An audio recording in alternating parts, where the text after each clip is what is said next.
U D എഫിന് ഭൂരിപക്ഷം കിട്ടിയാൽ യു ഡി എഫ് ആണല്ലോ മുഖ്യമന്ത്രിയാവുക. അപ്പോൾ പിന്നെ ഇങ്ങനത്തെ ഒരു പ്രശ്നം വേറെ ആർക്ക് സർവേയുടെ മുൻപന്തിയിലാണെങ്കിലും യു ഡി എഫ് അധികാരത്തിൽ വന്നാൽ യു ഡി എഫ് മുഖ്യമന്ത്രിയാവും. അപ്പോൾ അദ്ദേഹം ഏത് പാർട്ടിയാണെന്ന് അദ്ദേഹം ആദ്യം തീരുമാനിക്കട്ടെ, അതിനുശേഷം ഇതിനെക്കുറിച്ച് ചിന്തിച്ചാൽ മതിയല്ലോ. ഇപ്പോൾ ഏതായാലും ഇലക്ഷൻ ജയിക്കുക എന്നുള്ളൊരു ലക്ഷ്യത്തിലാണ് ഞങ്ങൾ മുന്നോട്ട് നീങ്ങുന്നത്. ഇതുപോലത്തെ അനാവശ്യമായിട്ടുള്ള വിവാദത്തിലേക്ക് ഞങ്ങൾക്ക് താല്പര്യമില്ല. കേരളത്തിൽ ഏറ്റവും കൂടുതൽ ജനസമ്മതിയുള്ള നേതാവ് താനാണെന്നാണ് തരൂർ സർവേ. അല്ല, യു ഡി എഫിന് ഭൂരിപക്ഷം കിട്ടിയാൽ യു ഡി എഫുകാരൻ മുഖ്യമന്ത്രിയാവും. മാത്രമല്ല, കോൺഗ്രസ്സിലെ വിറക് വെട്ടുന്നവരും വെള്ളം കോരികളും ഒക്കെ ആയിട്ടുള്ള ഒരുപാട് നേതാക്കന്മാരുണ്ട്. അതിലൊരാളെ എം എൽ എമാരിൽ ആർക്കാണോ മുൻതൂക്കമുള്ളത് ആ വ്യക്തി മുഖ്യമന്ത്രിയാവും.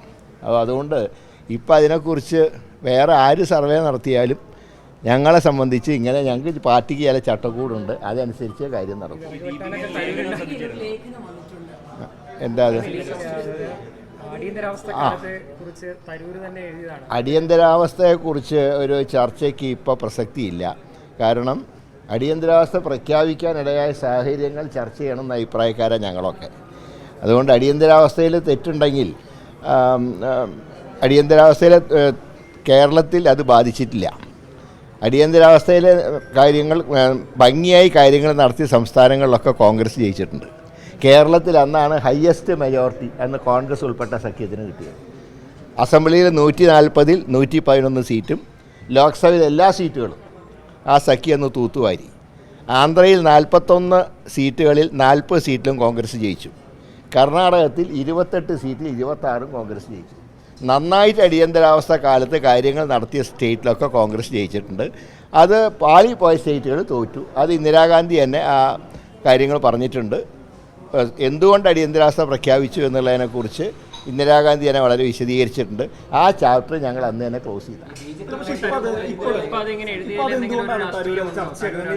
അല്ല, അതാണ് ഞാൻ പറഞ്ഞത്. അദ്ദേഹം ഏത് പാർട്ടിയാണെന്ന് അദ്ദേഹം തന്നെ ആദ്യം തീരുമാനിക്കട്ടെ, അതിനുശേഷം മറ്റ് കാര്യങ്ങളെക്കുറിച്ച് ആലോചിച്ചാൽ മതിയല്ലോ. ഞാൻ പറഞ്ഞു, യു ഡി എഫിന് ഭൂരിപക്ഷം കിട്ടിയാൽ യു ഡി എഫിൻ്റെ നോമിനി മുഖ്യമന്ത്രിയാവും.